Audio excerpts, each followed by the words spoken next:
Yan, buti umaraw na. Mula madaling araw hanggang umaga. Ulan ng ulan dito guys, kaya nakakatamad.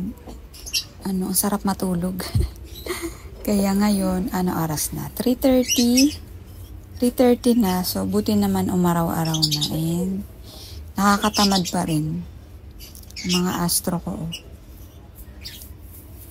Ayan, nagre-repat-repat ako guys. Kasi wala tayong bagong nakakatamad. Kaya, itong nasa community pot natin, siksikan na naman sila. Ayan. Binawas-bawasan ko na, nilagay ko na sa separate pots. Ayan. Ginamit kong lupa guys is used soil ng succulents ko. Ayan. Pag nagre-repat ako ng succulents, ayan, tinatabi ko yung lupa. Ayan na lang ginamit ko. Wala namang pest ang aking mga succulent. Ito yung iba. Yan. Ito guys, isa sa favorite ko. And wala siya sa gitna. Kasi yung ugat niya guys, pa-horizontal yung tubo. Kaya ganyan. So okay lang yan. Wala siya sa gitna. Ano kasi to? Kaya gusto ko to flat siya. Ayan. Flat type. So iilan lang yung flat type ko dito na gym, no? Kaya gustong gusto ko to. Yan. Yan. Hindi siya gitna.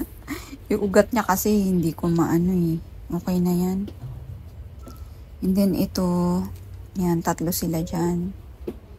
Wala na rin kasi akong pots. So pwede na to. Yan. Hindi na sila siksikan. Yan. I-separate na lang ulit natin paglaki. Tapos dito. Ayan. Aayusin ko din yan. Ito kasi guys, kasali kasi ito sa ire-repat ko, kaya lang, nadiligan ko pala kahapon. Pabawasan ko lang to ng isa. Kaya lang, basang-basa yung lupa. Siguro after 3 days. Yan, ito ring isa. Babawasan ko din to.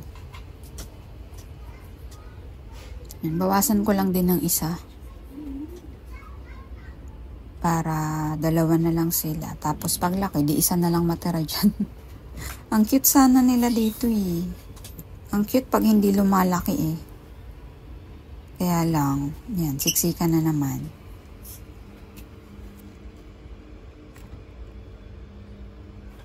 Yan, ngayon ko lang sila tiningnan. Kasi, katamad nung umaga. Late na rin ako nagising. Lamig eh. Lamig na ba sa inyo guys? Tignan nyo tong flower ni Françoise Ay. Kaya lang guys, di pa ako nakabili ng pang cover ng yung parang net siya na maliit. Pansalo ng mga buto. Tumatalsik kasi mga buto nito eh. Yan o. Gusto ko rin kasi magpadami niyan. Ito ang sipag magdahon. Si Curly Leaves. Yan yung iba. Yan, dahil hindi na tayo bibili ng mga gym na wala tayong bagong halaman. Hindi magrepat pag naboboard tayo, di ba? Yan yung mga latest, mga cuties. Yan, pag guys, wala tayong magawa, naboboard tayo, ayan, magrepat-repat na lang tayo. So, ito, nagrepat din ako ng ibang succulents. Tingnan nyo to si, pangalan nito, si Dusty Rose. Sobrang etiolated guys, oh. Yan, nung kasi dito, nagpalit bubong, nandito siya sa lilim. Grabe, oh. Grabe yung etiolation niya. So, dito, dadagdagan ko na lang ng mga 3. 1, 2, 3. Yan, 3 na lang. Para hindi siksikan pag lalaki na naman. Bilis lumaki. Pag naka-compat talaga guys, happy sila sa compat. Yan, tignan nyo yung roots, oh. Yan, dito na lang siya. Tapos, 3 pa. Teka. Maano ang roots nila guys, basta naka-community pot.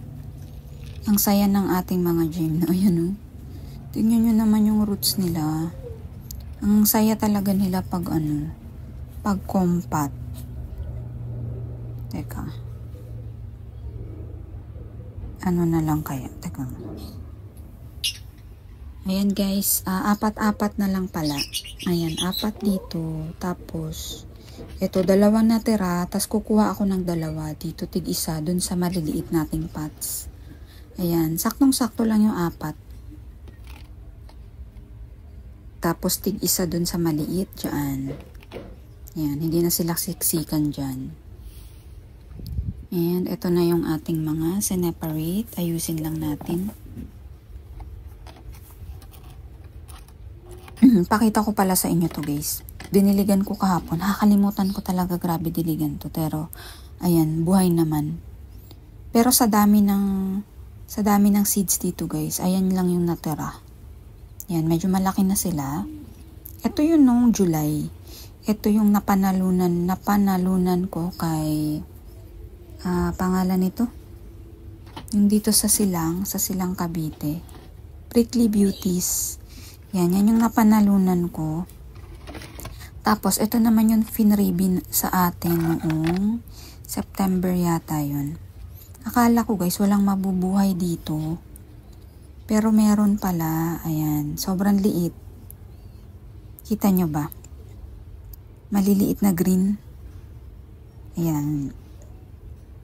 Ayan, ito, nakakaligtaan ko din idiligan. Ang dilig dito guys, mist lang. Yan, minsan sobrang dry na. Pero at least may buhay naman. Ang tagal-tagal ko ding na to, akala ko walang mabubuhay. So dyan lang sila nakalagay sa pinakamababang rack. Yan, dito yung mga new succulents ko nakaraan. And dinala ko na siya sa sister ko. Maganda pwesto nila dun, gaganda sila.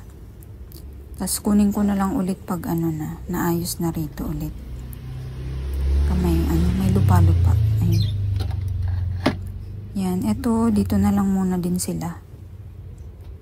Yan, syempre, wala na ulit pwesto. Ang sarap talaga mag-alaga pag meron tayong parang greenhouse. Ang saya siguro. Ang swerte siguro ng mga malalaking space. Kaya nga ako nag-end up sa Ito, ipopropagate ko to Ibababad ko lang sa tubig. Yan, ang saya ng may maluwag na space. So, ayan guys, itatabi ko na lang muna sila and hintayin ko na lang na madry ito para bunutin ko ulit yung isa dyan, tapos isa dito sa kabila. Yan. Tatanim natin dun. So, ayan lang ating repotting pag-board. Ayan, malapit na ang Pasko. Ilang days na lang. So, enjoy the holidays. And happy planting. And see you again soon. Bye!